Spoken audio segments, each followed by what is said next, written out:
How's it going, everyone? Sethphir here, and welcome back to another Honkai Star Rail video.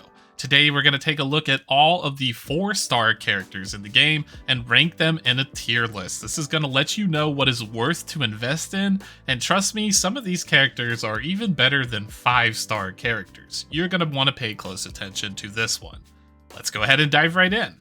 So let's go ahead and get started with the main characters first. There are 2 versions of main character. One is the physical version, which you have access to at the start of the game. The second is fire, which you reach at level 24. We're going to use the female version of main character to represent fire, and it's going straight to the top of this tier list into the S category. Let's go ahead and take a look at what Fire MC has to offer. Fire MC is probably one of the best tanks in the game due to its skill having the ability to have a 100% chance to taunt all enemies. While you're taunting, you're also going to take massively reduced damage, so this makes it really ideal for focusing the damage where you want it to go instead of killing your carries. On top of this, a lot of its attacks generate shields, including its ultimate and basic attack, and it has an enhanced version of its basic attack which scales off of defense and will be very, very powerful for breaking enemy weakness, as well as dealing damage and providing additional shields. Fire main character is especially potent when combined with any other supporting character in the game, such as Natasha or March 7, because you can basically make them invincible. They will tank all of the damage for you, and that's why it goes straight to the top of our list on the first S tier character. Next up, we have physical main character, which is going to go right in the dumpster. In the bottom of our list here, this character does not provide a lot of damage and is probably your worst option in the game for a physical DPS, but hey, if you got nothing else, you might as well go ahead and use it. So let's go ahead and take a look at what it can slightly do and determine what is going to be good for from there. So the problem with physical main character is that his skill just doesn't do a lot of damage. It's really low, to be completely honest. The best part about him is probably his ultimate, which can hit really hard on a single targeted enemy, but it gets a little bit difficult to generate this. And I would say in the best case scenario, honestly, what this character is useful for is his technique, which can heal all of your allies by 15% outside of combat. So this can be a nice thing to swap to just to boost up your team and heal them up if you're in a dire pinch. But other than that, he doesn't really have anything that significantly provides a big advantage, especially over the other physical damage dealer characters in the game. With main characters covered, let's jump into the other 4-star characters. Let's talk about Arlen. Arlen is a very interesting character. He uses his HP as a resource in order to drain and boost damage, but he's going to go straight down to the bottom as well, and let's go ahead and talk about why. Although Arlen looks good on paper, the problem with him is that he's going to use his HP as a resource to drain his life pool to do increased damage, which oftentimes leads to his demise. It's really hard to keep him up while he's hurting himself and other enemies are also hurting him, and on top of that, he doesn't do much damage to boot. His ultimate is probably the best thing on top of him. It's gonna do a lot of DPS. It can hit a single target for quite a big number, but it is not gonna be particularly too crazy compared to a lot of the other ultimates in the game. If you want to use his skill, well, it's going to come at the cost of percentage of your maximum life, which can be a bit of a struggle, and you would think that since he's draining his life, it would do a lot of damage, but it's just about average. Moving on to our next character, we have Pella. Pella is actually not too shabby. She's a little bit circumstantial because she requires the enemy to have a buff on them to really be effective. So we're going to put her in the B tier. She can be very useful for some encounters, and let's go ahead and talk about her best abilities.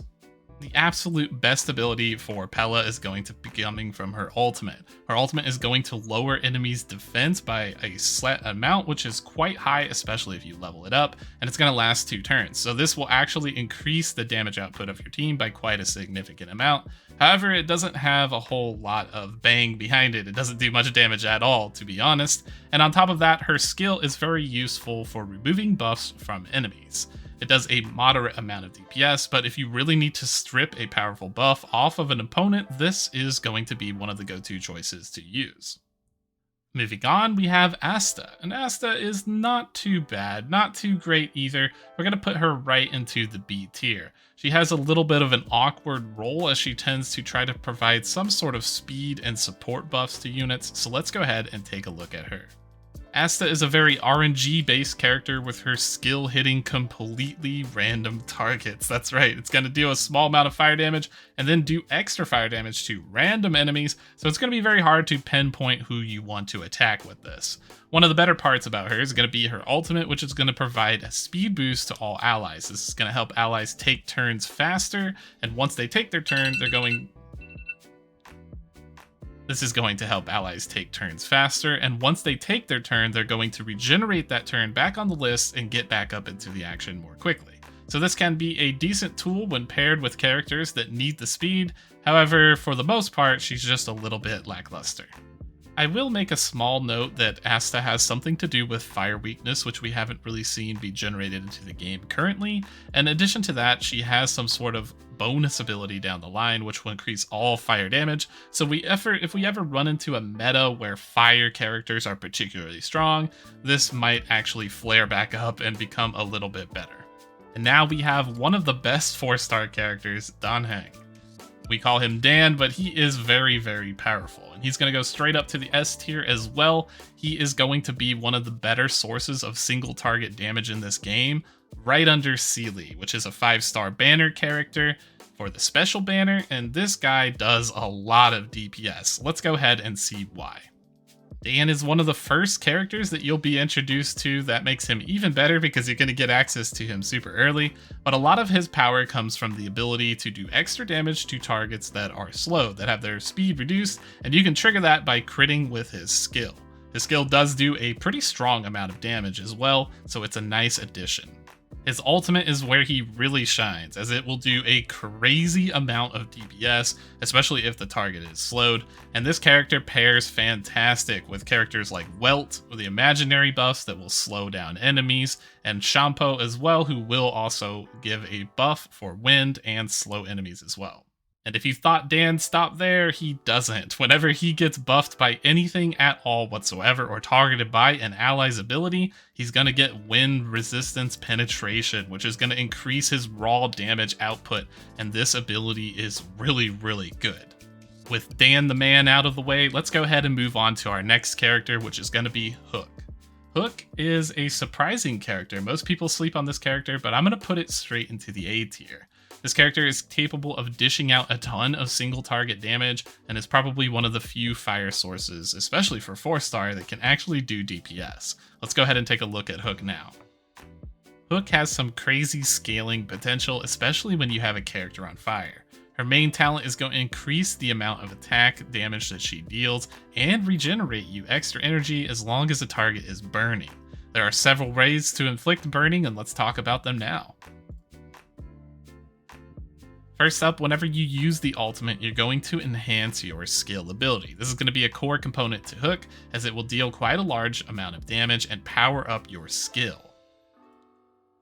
Your skill will always burn targets. However, if you have the enhanced version, your skill will always burn targets. However, if you have the enhanced version, it will burn them for quite a lot more DPS. And this DPS can really start to add up, so you can deal a very surprising amount of damage with this character.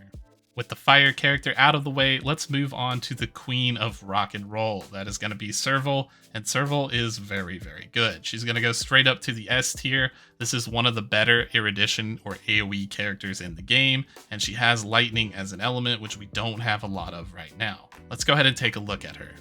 Serval excels at adding a shock debuff to opponents, and whenever opponents are shocked, she will deal additional lightning damage to everyone that is shocked, which can make her a very, very powerful unit for clearing out the board. Her ultimate does an okay amount of damage, but more importantly, it's going to shock everybody and extend that shocked duration on the targets by multiple turns, which allows you to keep high uptime on her talent and skills. Her skill will apply shock to enemies as well as deal a decent amount of damage, but most importantly, it will splash across the field. With Serval out of the way, let's move on to another character that utilizes dots, Sampo.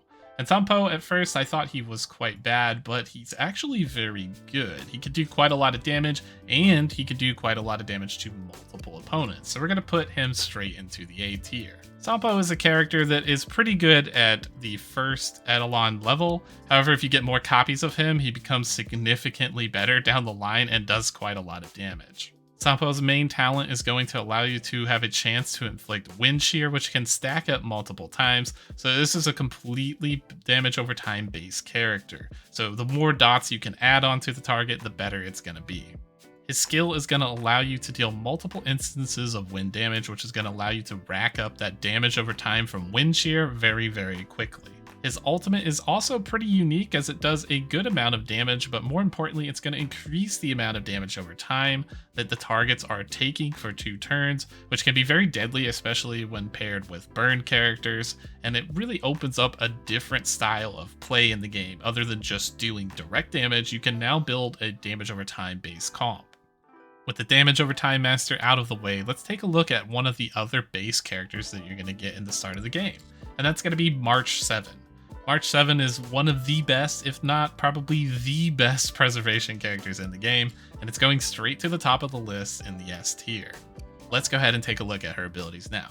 March 7 is a very powerful defensive unit and revolves around using her skill, which provides a shield based on her defense and an added bonus percentage. The skill also has the ability to taunt people, increasing the chances of them being attacked as long as they're above 30% health, so don't worry, you're not going to suicide any low health unit, and it's going to be really, really, really powerful as it lasts for 3 turns, so you can essentially shield your whole team, and with later talents down the line, you can add an extra turn to that, so your whole team can just have double their life bar. On top of that, one of her talents is very, very good as it will retaliate against anybody that hits a shielded enemy with ice damage. This can potentially freeze them, so it's really nice to do, especially if you weakness break the target. And speaking of freeze, her ultimate does a lot of DPS and has a 50% chance to freeze all enemies. It's going to wipe everyone on the board and potentially stun lock them for a whole turn. And if you can somehow reach 6 copies of March 7, she's absolutely disgusting. So much that I'm even going to point this out because you are going to regenerate a percentage of your max HP plus a set amount every single turn that a target is shielded, which is really, really crazy. With the shields out of the way, let's talk about some damage. Sushing is going to be up next and she's going straight into the A category. I only put her in the A category because I think that Dan might be better than her. However, she is one of the few physical damage dealers in the game and can be very, very strong because physical damage provides a nasty dot that scales based on HP of the opponent. So let's go ahead and take a look at Sushing now. Sushing hits incredibly hard, and her skill is all about breaking the enemy's weakness. While the enemy's weakness is broken, you have a chance to proc extra damage, and it's increased to 100% while they're shattered. Normally it would be just RNG, but if you break them, it does a ton of damage. Following up with that, her ultimate hits insanely hard and guarantees you an extra turn. That's right, if you use her ultimate, you just straight up take an extra turn after that. It's going to boost up your attack and add extra RNG procs to your sword skill. So if the weakness is broken, all of these are guaranteed to hit, and you will see massive damage numbers coming out from this character. And last but not least, whenever a target has their weakness broken, you're going to get more speed, which means you're going to take your turns a lot more quickly, and you're going to accelerate up the turn order list and even bypass certain characters and take complete extra turns altogether. With the damage characters out of the way, let's go ahead and talk about the next character, which is going to be Ching Chui. I don't know if I pronounced that correctly, but I tried as best as I could. Comment down below if there is a better way to say this. This character is going to go in the B tier. The only reason it's going in the B tier is because it's the only other quantum character in the game besides Seely, and she is a special banner character, so this can be a useful tool to get past certain encounters for you, but she revolves around RNG and pulling cards or tiles as her lore dictates, and it's a little bit of a headache to get her skills to work correctly. So let's go ahead and take a look at those. Her entire system is going to revolve around building tiles in your hand. You can hold 4 tiles at a time, and if you get matching pairs, then you can power up her basic attack, which does an okay amount of damage. Her skill will allow you to draw tiles and match them up potentially, as well as increase your damage. And the unique thing about this skill is it doesn't cost a turn for you to use it. You can just use the skill point and then continue your turn and attack after. If you do manage to pull 4 of those tiles, that's going to enhance her basic attack from 50% to 120, plus an extra bonus damage and splash. You can use her ultimate for a decent amount of damage, but more importantly, it's going to give you 4 tiles of the same suit, which is going to allow you to empower her basic attack. With that tricky character out of the way, let's move on to everybody's favorite simulated universe hostess, Herda. Herda is an ice DPS, but she doesn't offer too much in terms of damage values. We're going to put her straight in the bottom tier, and let's go ahead and take a look at her now. The problem with Herda lies in her damage values. As you can see, her skill doesn't do a lot of damage. A 60% modifier is not high, and you can do extra damage if they're low on health, but not too much more.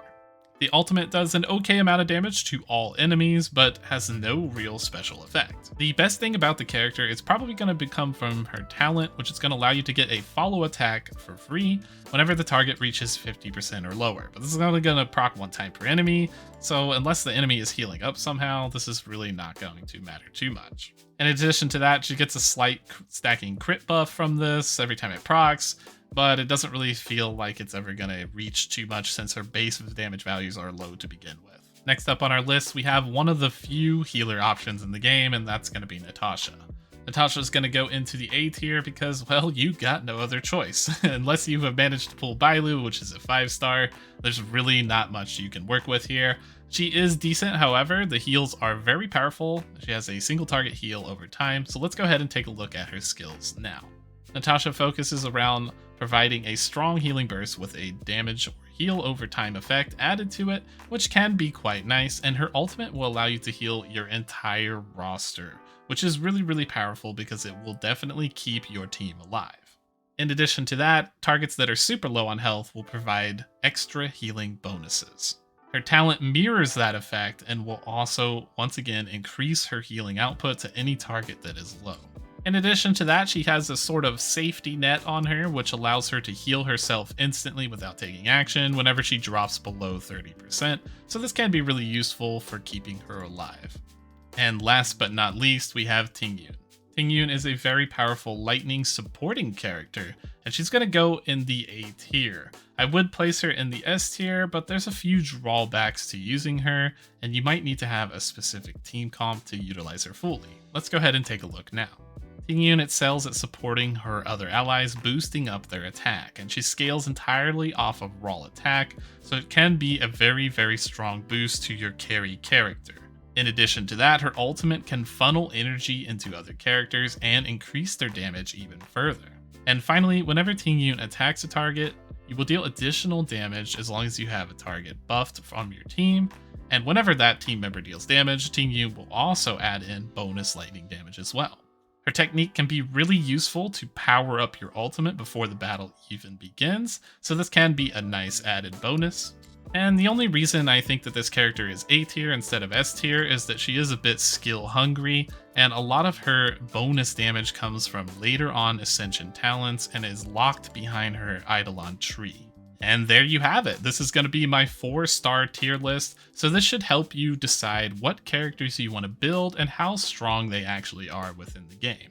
If you have any other questions or comments, or that you think that your tier list should be different, go ahead and look in the section down below, comment down there, and I will try to reply to as many comments as I possibly can. Thanks for your time in watching this video. Make sure to subscribe, like, and hit that bell button if you enjoyed the content of this video, and we will see you in the next one.